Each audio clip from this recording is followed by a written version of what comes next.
Oh my God. Crap. Shoot. This is not... I'm trying to make this work. Okay. Oh, Jesus. All right, well, I'm just going to hold on to this right now until I figure that out. Oops. Okay. So I'm thinking about who taught Socrates, like the Socratic method, and who taught all the Greek philosophers. And when I was trying to trace back even before the Socratic method, before Socrates, it said somewhere that a woman taught Socrates about all the logic and reasoning. And then I realized that most likely Socrates was taught by the Greek Sumerian pantheon. Yes, I'm smoking because and my mind is jogging right now. It's just going through its processes. And I'm right now in the process of writing my introduction yet again, just skimming over everything so that way I can then explain what my book is going to be about. Because my book is going to be about that we really need to give credibility to the Sumerian pantheon. And yes, the Greek system did absolutely advance society, but they were taught by the original pantheon. They were taught by the original, I don't say they were gods, they were people who had more information than we had and taught the Greek philosophers how to construct our society. And the Greek system took that information on, as well as from the giants of the past, the Egyptian system and all the symbols, the hieroglyph stuff. And I mean, there's so much to antiquity and modernity that it needs to be simplified, because we have subject matters in school that do focus on the minutia of it. So when you get focused on the minutia of it, and in your less than 100 years existence, you don't see the bigger picture. And so studying the Greek system, studying Greek mythology, Greek history, and studying all of that then had me then trying to figure out, well, who taught Socrates? Because Socrates didn't just wake up one day and know the Socratic method of question and debate and understanding all sides, and then taking a side and then destroying someone with your side, with your one dimensional point of view. This can be traced back to Iraq. And hey, Christine. And so Iraq, that was the first cradle of civilization, was Iraq. Okay? And then you're like, oh shit, didn't we just go and invade Iraq? Didn't we just go in? And it's not about, thanks, Christine. It's not always about oil and resources. There's a lot of historical reasons of why we go to war. And also of course, the human sacrifice portion of it as well. But that's just very small and minuscule when it comes to the bigger picture of our society, all of humanity advancing. And then understanding the Neanderthals and why there's so many wars. Because it's about the evolved versus the unevolved. Humans versus Neanderthals. Some people have more Neanderthal DNA than others. And the COVID-19 is highlighting, or highlighting, or is it bringing out and targeting those that are less evolved, which is why those that are less evolved end up in the hospitals. And so there's actual proof from academia, from PubMed, from NIH, from all these credible think tanks, that certain DNA are affected more than others when it comes to evolution. And so now I can see the bigger picture, and which is probably why I've been attacked by all the people who don't want to evolve. Could I call them Neanderthals? I mean, that sounds pejorative and not, I mean, the Neanderthals, like pure Neanderthals, they have been like erased out of existence, but they also procreated with the humans. And so some have more Neanderthal DNA than others. And then this is probably why all the religions of the world have come about, because of the the wanting to bow down to a higher power less than them. Because when you're unevolved, you don't think you have the power. You will always go to authority, someone to dictate what you think is life, death, or how things should be. And so the evolution of humanity can be reduced down to microbes. It can be reduced down to DNA. And then you're looking at this whole World Economic Forum and the Great Reset and this virus, which is highly evolutionary. Oh, I feel it. I can only imagine someone who has a lot more to go as far as evolution dealing with this virus. Though I know people who are dealing with this virus in a very extreme form, are using the J juice as a cure, and that's fine. But getting off the J juice when you have so much to evolve to is going to be very difficult, because the pain is intense. The pain is intense.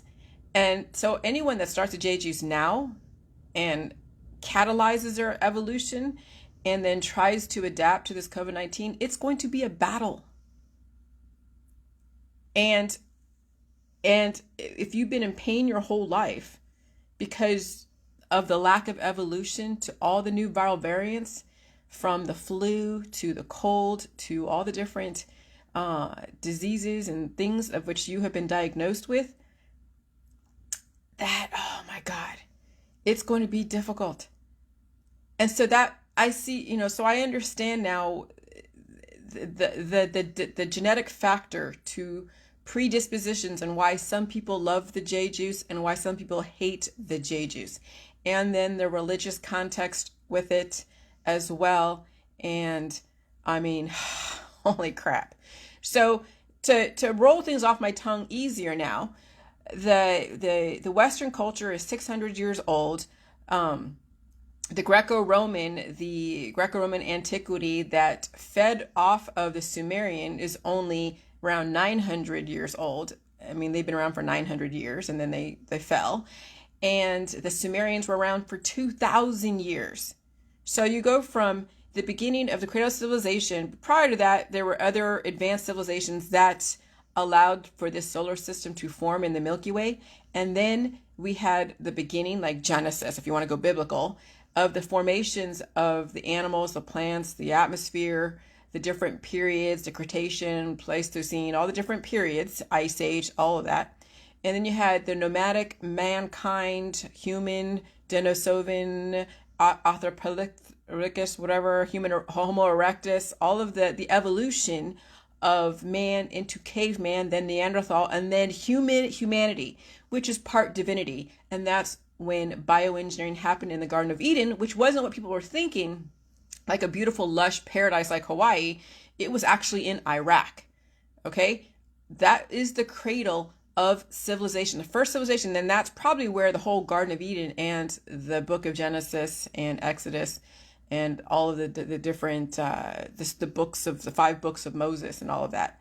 And so then all the different bioengineered entities then spread across the globe and were in their different factions. The different gods from Sumer were also helping innovate those humans as they put roots down in the 6 cradles of civilization. And this is where we have the split in our society of different cultures: India, Asia, the West, European, the African Americans, like Africa, and all the points in between. And DNA has everything to do with the reasons why we have lack of evolution, lack of adaptation, and why we have division. And so as our society evolves, viruses are going to evolve those that have no trouble with adapting. It will be difficult, yes, but it's not impossible. But those that are not very evolved, that have more of the unevolved DNA, that still was able to parallel, sort of evolve and work symbiotically with humanity, they are still part of all of the world, but they're going to have a lot more trouble evolving to an aggressive evolutionary cycle, which is this COVID-19 and any other virus that is coming thereafter. And so this great reset is targeting the unevolved people, obviously, because if you're not very evolved, you're going to have issues with evolution. You're going to have issues. You're already diagnosed. Those that have major diagnosable conditions, it means that not that they hold that, they might hold that DNA, but they have fought against the evolutionary cycle.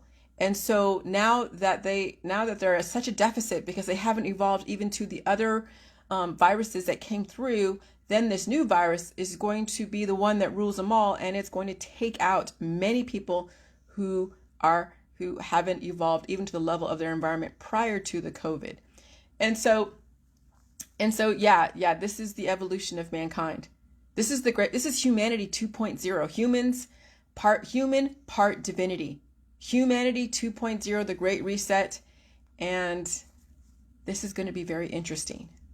And so there was a reason why people were put in my life. There was a reason why people were put before me with the JJ protocol. There's a reason why I attracted certain types of people, why I attracted certain religions, certain groups, and why I repel certain religions and certain groups. And not that I could make it like 100% fact that only this group is going to have an issue and only this group is. Everyone has the choice to evolve and learn how to balance that out. They had the choice to evolve many years ago, but weren't given the information, and so they kept resisting evolution. And that's where the vectors came in. Vectors, the vaccines, were a therapeutic to resist evolution if you couldn't evolve to the level of society, which then brought people into this world at a deficit, but they were in their own little microbiome cured state. And so then that was why then the vectors evolved to make them stronger. So that way, if you didn't want to evolve to a new virus, you had the choice to. Yeah, you had some symptoms, but you can't stop evolution. You can slow it down. You can lessen the heat and the exposure, so to speak, but you can't stop it altogether. So when you are resisting evolution, you will always be at a deficit. Always. And this is where the blame game comes in when people are dealing with deficits because they don't want to evolve and they're taking their pills, powder supplements, and detoxes and avoiding anything that they think is the reason why they have their diseases and their deficits. And little do they know, they never wanted to evolve in the first place. That's why they're on their herbs and their extracts and their diets and their anti-GMO. Okay, when people are demonizing innovation, when they're demonizing GMO, when they're demonizing changes in their environment, in the political system, in the economy, it speaks to how much they have never been able to evolve, even when it wasn't as aggressive as it is today. And so I was able to experience in my group with the JJ mentality what it's like to deal with people who don't want to evolve. And the tactics of how they related to me and how they tried to convert me back to regression. And I'm like, oh my God, it is so strategic. I mean, even though the Neanderthals were essentially, like the pure Neanderthals were essentially taken away, but they're still hybrids. And so you have Neanderthals that are not pure Neanderthals, but they have half human in them, so they're hybrids. They became more advanced in how they try to stop evolution. And so maybe there's a lot of Neanderthals in biotech, like part Neanderthal, part human in biotech. They want to stop evolution and also keep people in a cured state, and then someone figured out how to extract innovation out of the population that was half unevolved, half evolved, and then the politics, religion, and science also kept them in a specific station of which people are resisting, but they don't know why they're resisting, but they know there's something missing and they don't know what it is. And so that's when they bow down in supplication to someone else they think is a higher power, or they blame someone who they think is a higher power, and then taking away any kind of power over themselves and their future. And so it is so crazy. So I'm definitely right now redoing my outline. We're rewriting a lot of stuff.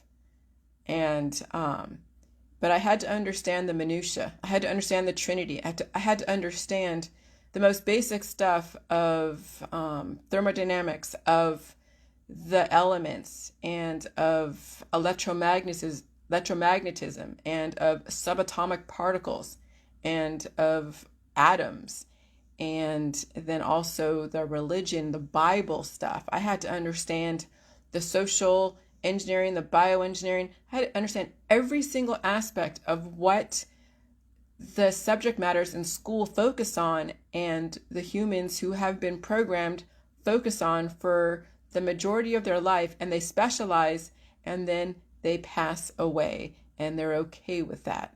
And so then I'm looking at everything from a bird's eye point of view and understanding why there's resistance, why then there is also people who are more evolved than others, and why people, the type of people who've taken to the JJ mentality and also evolve with it. Not just taking to the JJ mentality because it's a cure, but also because it's a catalyst to evolution. And then it's time to get off the JJ to then keep evolving to the new viruses that will destroy those that are less evolved.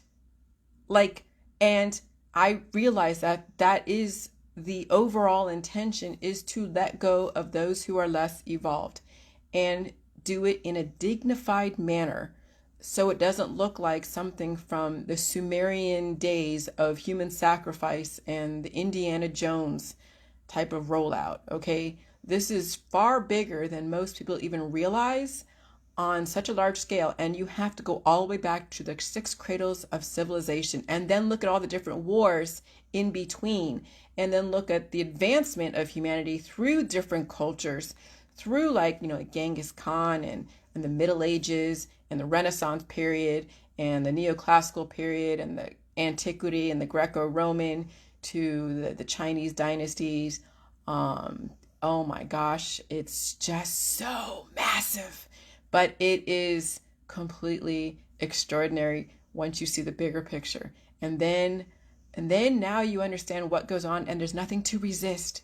You just watch those that are less evolved resist evolution, and you can't stop them.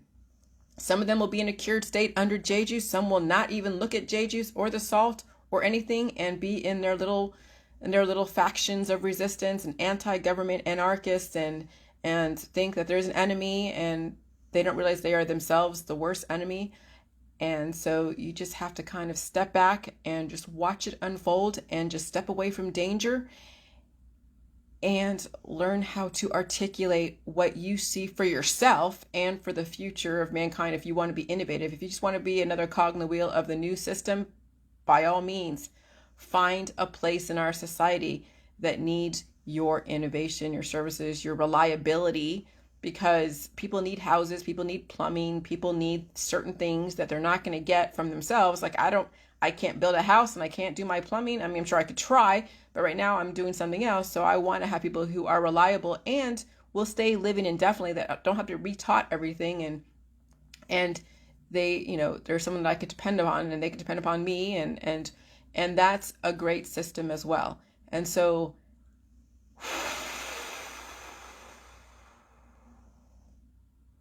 holy crap. So anyways, you guys have a good day. Thanks for listening. All right, bye.